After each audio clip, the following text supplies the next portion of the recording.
ये चल गई तो बचने की कोई सूरत बाकी नहीं रहेगी। अगर रमेश सो रहा है तो तुम्हें चोरों की तरह अंधेरे में बाहर निकलने की क्या जरूरत थी?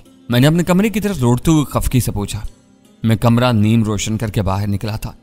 मुझे क्या मालूम था कि बाहर गुप्त अंधेरा होगा। रोज रात को यहाँ की तमाम राहदारियां रोशन ही रहती हैं।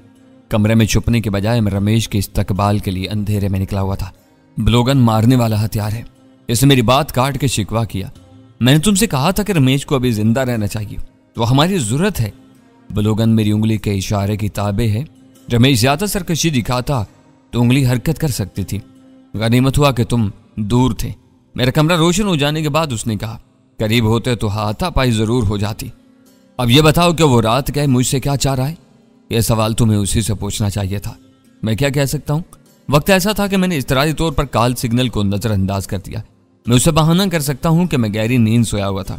यह दूसरी बात है कि अब मैं सो नहीं सकूंगा। इसे कोई अहम मसला दरपेश है, तुम फिक्र मत करो। वक्फा देकर वो दोबारा राब्ते की कोशिश कर सकता है। इस बार उसे मायूसी का सामना नहीं होना चाहिए। मैंने सिगरेट सुलगा कर कहा, तुम्हारे सामने बात होगी तो तुम भी मशवरा दे सकोगे। ट्रांसमीटर का बटन दबाए बगैर इधर की आवाज उस तक नहीं पहुंच सकेगी। उसने रवा रवी में कह दिया। लासिल के मवासलात का ये असूल मुझे मालूम है। मैंने ना खुशगवार लहजा में कहा, कराची में भी हालात चोर उचक्के तक इस्तेमाल करने लगे हैं। वो खिफत अमेज अंदाज में बेढंगेपन से हंस पड़ा। इस वक्त उसकी तंग पेशानी के नीचे चमकती हुई गोल गोल आंखों में मक्कारी के बजाय सादगी नुमाया थी। पतले फल वाले दो धारी खंजर से दुश्मन का सर उतार लेने में महारत रखने वाला वो शख्स इस वक्त बिल्कुल बेजरर नजर आ रहा था। मुफाहमत होने के बाद से उसने सारी तेजी और तरारी मादूम कर दी थी। हमें बमुश्किल 20 मिनट इंतजार करना पड़ा। ऑपरेटर्स पर एक मरतबा फिर इशारा आने लगा।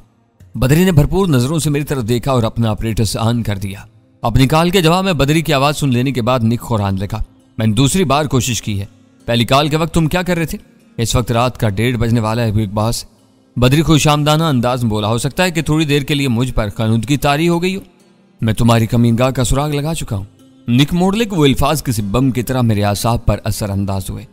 वो कह रहा था, तुम्हारे ऑपरेटर्स में एक ऐसा ताकतवर पोजीशन डिटेक्टर पोशीदा है जो ऑपरेटर्स ऑन होने पर मेरे नेटवर्क के लिए ताकतवर सिग्नल नशर करने लगता है। इन सिग्नल से ऑपरेटर्स का महल वकूम मालूम हो जाता है। तुम शारा फैसल से दाहिनी तरफ सोसाइटी के एक मखसूस इलाके में रह रहे हो और अब हर वक्त मेरी दस्तरस में हो। उसके बाद सुनते हुए बद्रीनाथ की आंखें हैरत से फैल गईं और वह इस्तफसार तलब नजरों से मेरी तरफ देखने लगा। निक्का वो इंकिशाफ इस कदर गैर मुतवक्का था कि मैं बदरी को फौरी तौर पर कोई जवाब नहीं दे सका।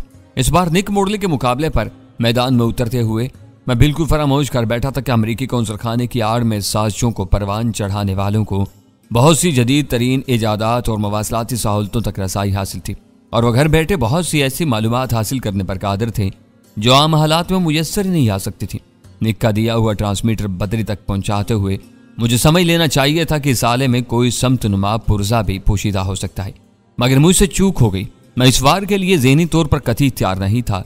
यह दीगर बात थी कि मैं बर वक्त ऐसे किसी पुर्जे की मौजूदगी का इदराक कर भी लेता तो खेल बिगाड़े बगैर इसका कोई सद्जवाब नहीं कर सकता था। पैकेट खोलते या ट्रांसमीटर को छेड़ते ही एक नई खराबी की बुनियाद पड़ जाती। बदरी बहुत चालाक था। उसने तवक्कुफ के बगैर निक से कहा, यह खुशी की बात है कि अब मुझे तुम्हारा साया भी मुयस्सर रहेगा। अली शेर पर कोई शुबा न होने के बावजूद मैं खुद को बेयारो मददगार महसूस कर रहा था। वो मुझसे मुलाकात के लिए कब आ रहा है? निक की तरफ से सवाल किया। क्या कल के लिए कह दो? कल के लिए कह दो। बदले हुए हालात में मैंने सरसराती हुई आवाज में कहा। वो जरखान में मुब्तला हो गया। बदरी ने खूबसूरत तमहीद बांध कर कहा, मैं कोशिश करूंगा कि कल किसी तरह उसे तुम्हारे पास भेज दूं। हरगिज नहीं, मैं किसी जरखान ज़दा एशियाई से मिलना पसंद नहीं करूंगा। अगर वो इस मोहलिक और मुतअद्दी बीमारी में मुब्तला हो गया है तो तुम दोनों भी उससे दूर रहने की कोशिश करो। ये बीमारी उड़कर इंसानों पर हमला आवर होती है। तुम्हारा सुराग मिल जाने के बाद शायद मुझे इन दोनों में से किसी को बुलाने की जरूरत पेश ना आए, मगर मैं ये जरूर जानना चाहता हूं कि तुम किन लोगों के दरमियान हो। अगर अली शेर कोई गलती किए बगैर तुम्हारी तवक्कात पर पूरा उतर रहा है तो बहुत चालाक और खतरनाक साबित हो सकता है। ये इम्कान भी है कि वो किसी एजेंसी का टाउट हो। इसके बारे में यही सब जांचने के लिए मैं उसे अपने रूबरू बिठाना चाह रहा था। मुझे इस पर ऐसा कोई शुबा नहीं है, मगर तुम्हारी राय ज्यादा मुस्तनद होगी। बदरी ने मुझे आंख मार कर जवाब दिया, मुझे अपनी सेहत खरबाज से ज्यादा अजीज है। इसे वहीं रोको, मेरे आदमी उसके बारे में बहुत कुछ मालूम कर सकते हैं। वो इस वक्त भी तुम्हारे इलाके में कहीं भटक रहे होंगे। निक मोड़ले बहुत सुकून से धीरे धीरे खुल रहा था। उसके नए इंकशाफ पर मेरी रीढ़ की हड्डी में बैक वक्त बेशुमार चूंटियां सी रेंगने लगी। इसका मतलब था कि 2 मुश्तबा मोटरसाइकिल सवारों के बारे में मुझे जो इतला दी गई थी वो दुरुस्त थी। उसके शिकारी कुत्ते मेरी बेखबरी में इतने करीब आ चुके थे कि तशवीश होनी लाजमी थी। बदले हुए हालात में मेरा ज़हन तेजी से काम करने में मसरूफ हो गया। इसके आदमियों को यहाँ आने की तरकीब दो। मैंने बद्री के बटन दबाने से पहले तेजी से कहा। बद्री ने कदर तवक्कुफ के बाद निक से कहा, यह खुशी की बात है कि वो मुझसे इतने करीब मौजूद हैं। मुझे इनके बारे में कुछ बताओ ताकि मैं बाहर निकल कर इनकी मदद कर सकूं। तो क्या अली शेर ने तुमको इतनी आज़ादी दी हुई है? निक ने हैरत से पूछा।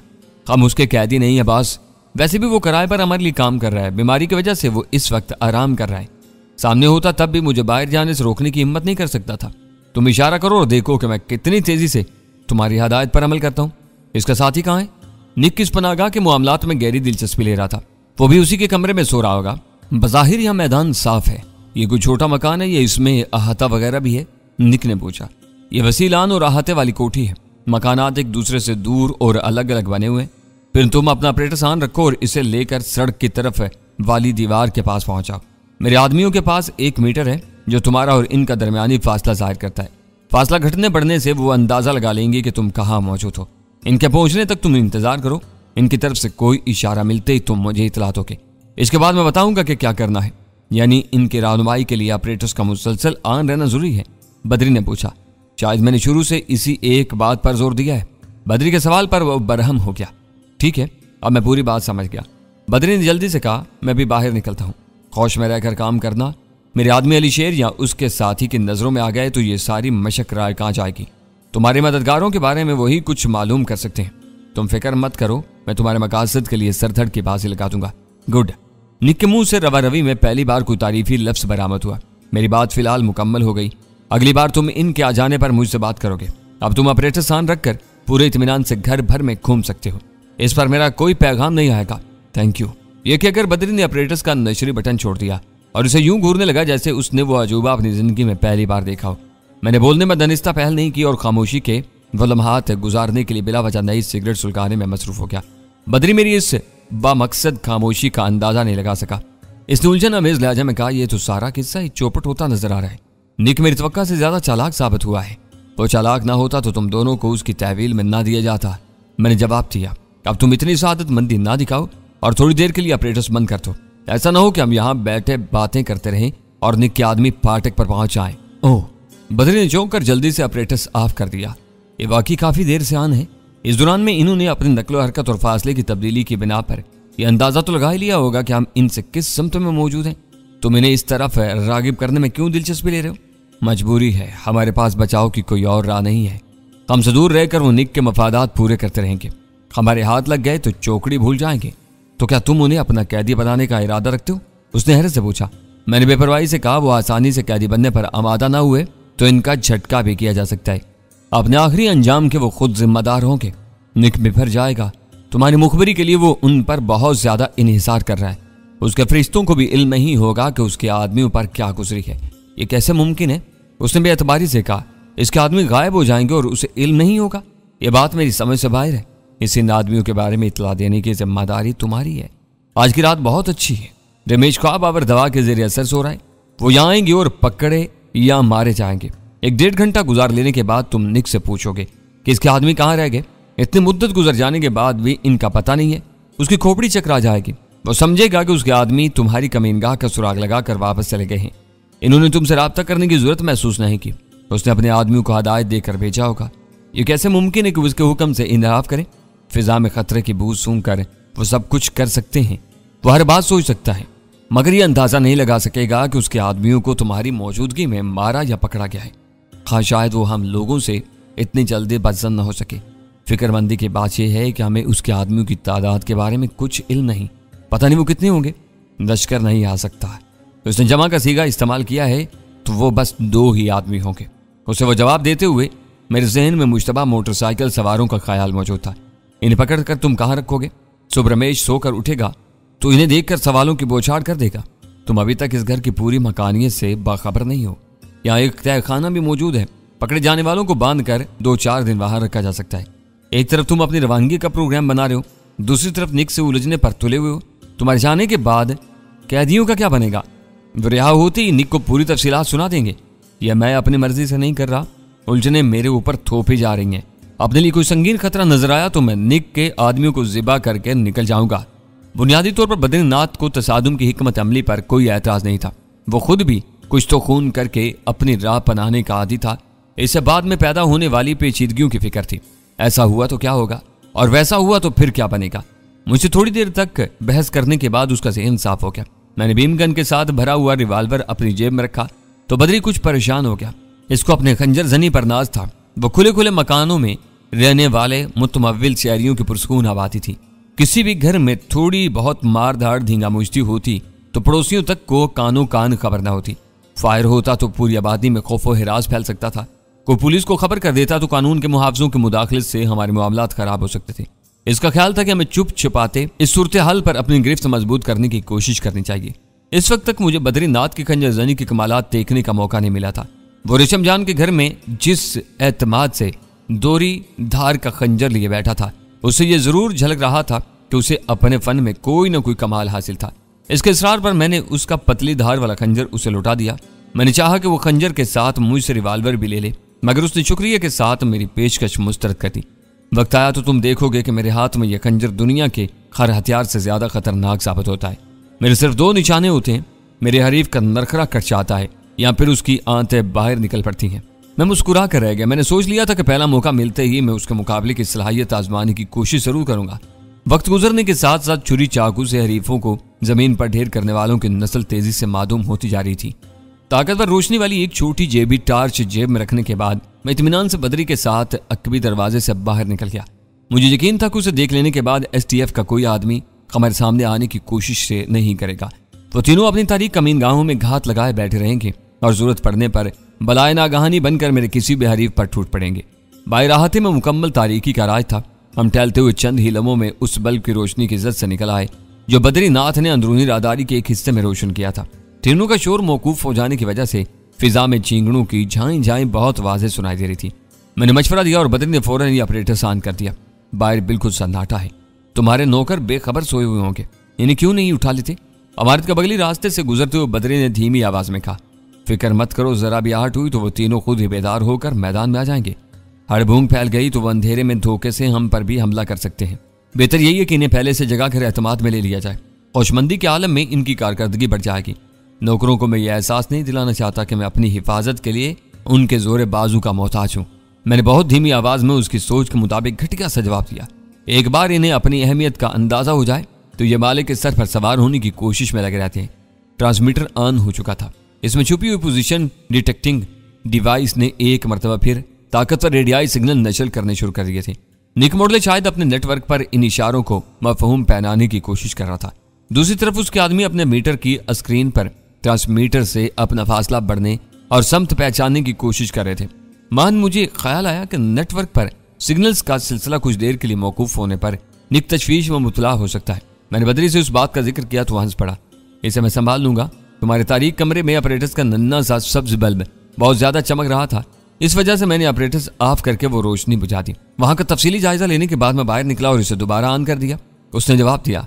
अंधेरे में सिगरेट का रोशन सिरा तक बहुत तेज रोशनी देता है।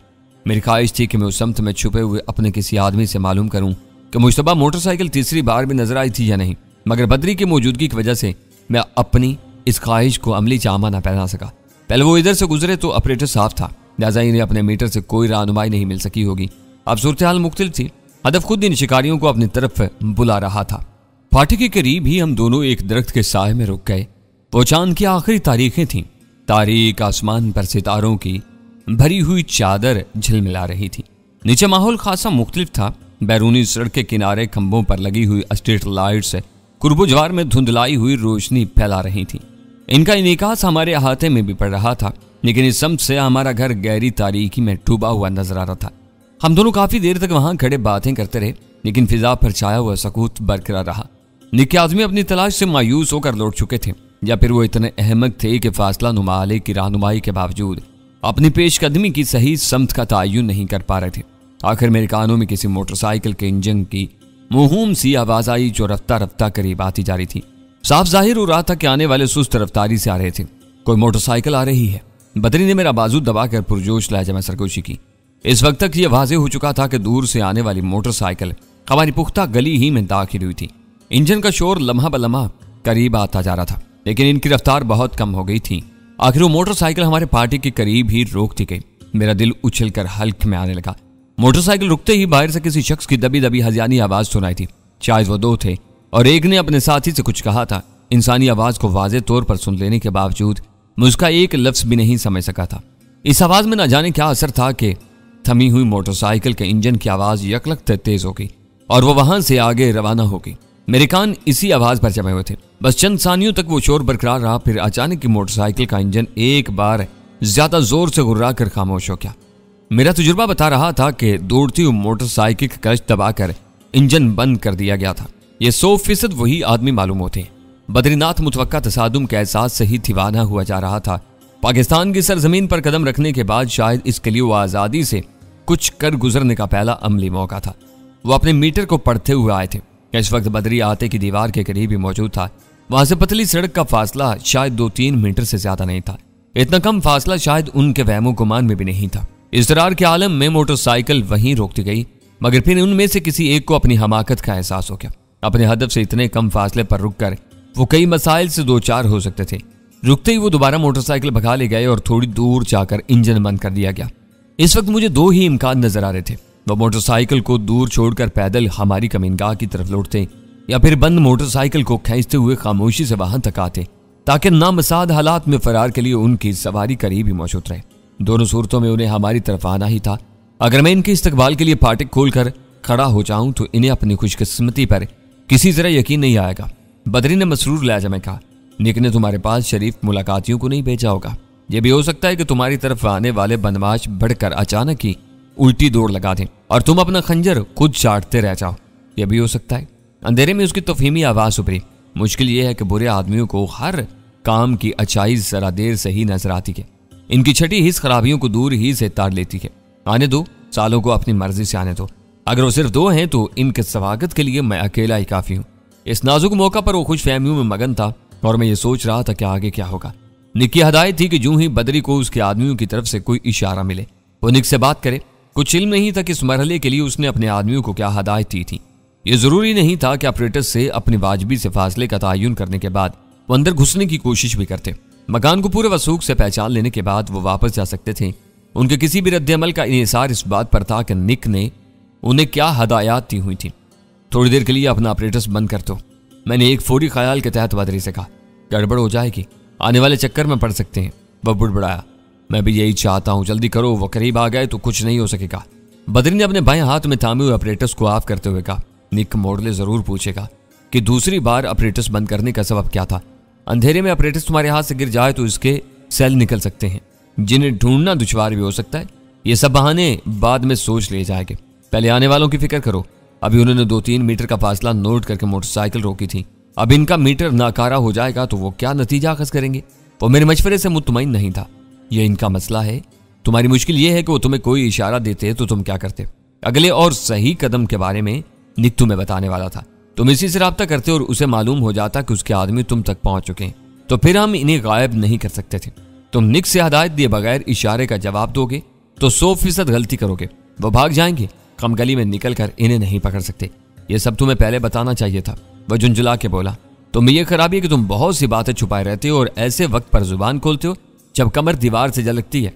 यह तुम्हारी भूल है। मुझे इसी वक्त ध्यान आया है कि निक ने इनके अंदर आने या बाहर से लौट जाने के बारे में कुछ नहीं कहा था। हम इन्हें अंदर कूदने पर मजबूर नहीं कर सकते। इशारे के जवाब में हमें वही कहना या करना होगा जिसके वो मुंतजिर होंगे। मैं नीची आवाज में वजाहत करते हुए कहा, ये इल्हामी काम तुम कर सकते हो तो कर लो, मैं ऐसे शोबदे नहीं दिखा सकता। अहाते की दीवार के पीछे हल्का सा खटका हुआ बाहर का नक्शा मेरे ज़हन में पूरी तरह जम चुका था। मुझे वो आवाज पहचानने में दुश्वारी नहीं हुई। वह मोटरसाइकिल को स्टैंड पर खड़ा करने की दबी हुई आवाज थी।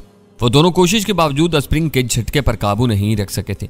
मैं बदरी का हाथ थाम कर अंधेरे में इसी तरफ दीवार के करीब पहुंच गया जिधर से खटके की आवाज आई थी। मैं सांस रोक कर बाहर की आवाजें सुनने की कोशिश करने लगा। चंद सानियों बाद मुझे वहम सा हुआ कि बाहर सरगोशियां हो रही हैं। हवा की सी वो ससराहटें बहुत महूम और गैर वाज़ेह थीं, लेकिन मेरी हद से बड़ी हुई समात की हिस्स इस वक्त इन ससराहटों को सुन रही थी। तुम इतने गौर से क्या सुन रहे हो? मुझे तो कुछ सुनाई नहीं दे रहा। बदरी सांसों की सी धीमी सरगोशियाना आवाज में मेरे कान के करीब मनमनाया, चुप रहो, अब मैं बुड़बुड़ाने जा रहा हूं, शायद बात बन ही जाए।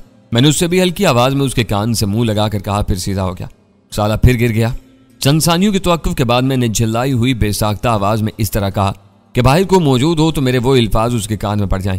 इसीलिए मुझे एक और तदबीर सूझी और मैंने बद्री की जेब से ऑपरेटर्स खींच लिया। बद्री अचानक मेरा हाथ खींचकर तेजी से दीवार के साए में बैठता चला गया। उसका चेहरा ऊपर की तरफ उठा हुआ था। फिर मैंने भी अपने हाथे की दीवार के अंदरूनी सतह पर सख्ती से जमे हुए दोनों इंसानी हाथ टेक लिए। बाहर से कोई दीवार पर उचक कर अंदर का जायजा लेने की कोशिश कर रहा था, मगर इस वक्त हम दोनों स्ट्रीट लैंप के इनेकाज से बचकर दीवार के तारीक साए में महफूज बैठे हुए थे। दीवार के करीब होने की वजह से मैं झांकने वाले की सूरत नहीं देख सका। दोनों इंसानी हाथ कई सेकंड तक इसी जगह जमे रहे, फिर वो गायब हो गए। साथ ही जमीन पर कदमों की हल्की सी धमक सुनाई दी।